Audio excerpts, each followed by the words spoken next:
In a time long past, deep within the kingdom of Athens, two young couples unknowingly became entangled in a web of love and confusion.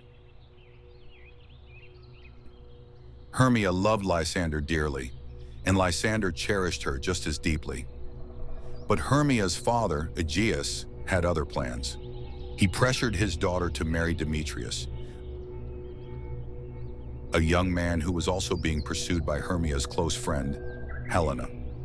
However, Demetrius had eyes only for Hermia, completely ignoring Helena's affections. In defiance of her father's wishes, Hermia planned to run away with Lysander. They decided to escape into the enchanted forest under the cover of night, hoping to marry far from the eyes of Athens.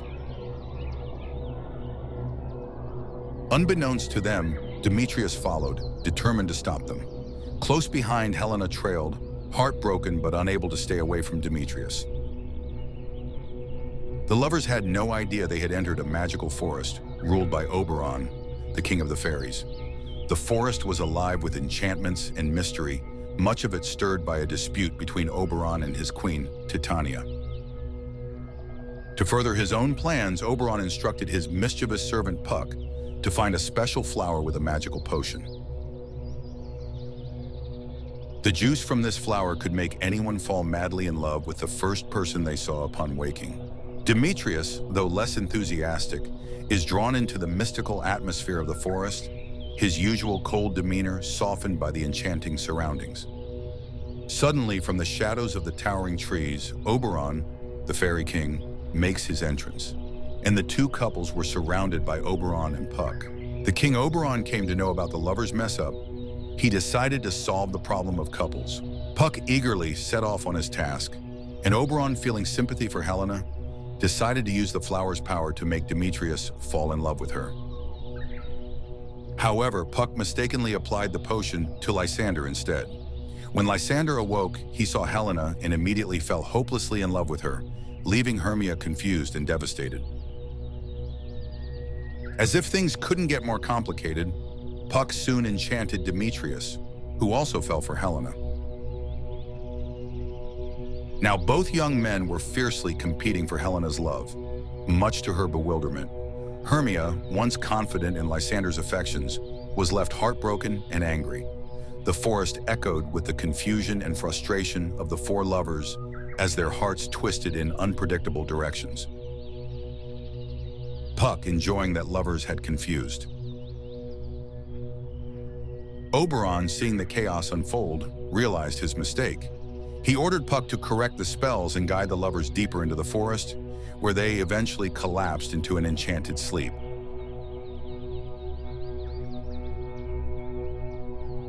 While they slept, Puck undid his mischief, ensuring that when they awoke, love would return to its natural course. Subsequently, Oberon reconciled with Titania by undoing his magic. Puck then broke the enchantment he had placed on the couples. As dawn broke, the couples awoke in a daze. Lysander once again loved Hermia, and Demetrius's heart belonged truly to Helena. The strange events of the night felt distant, like a fleeting dream, and with the confusion behind them, they returned to Athens.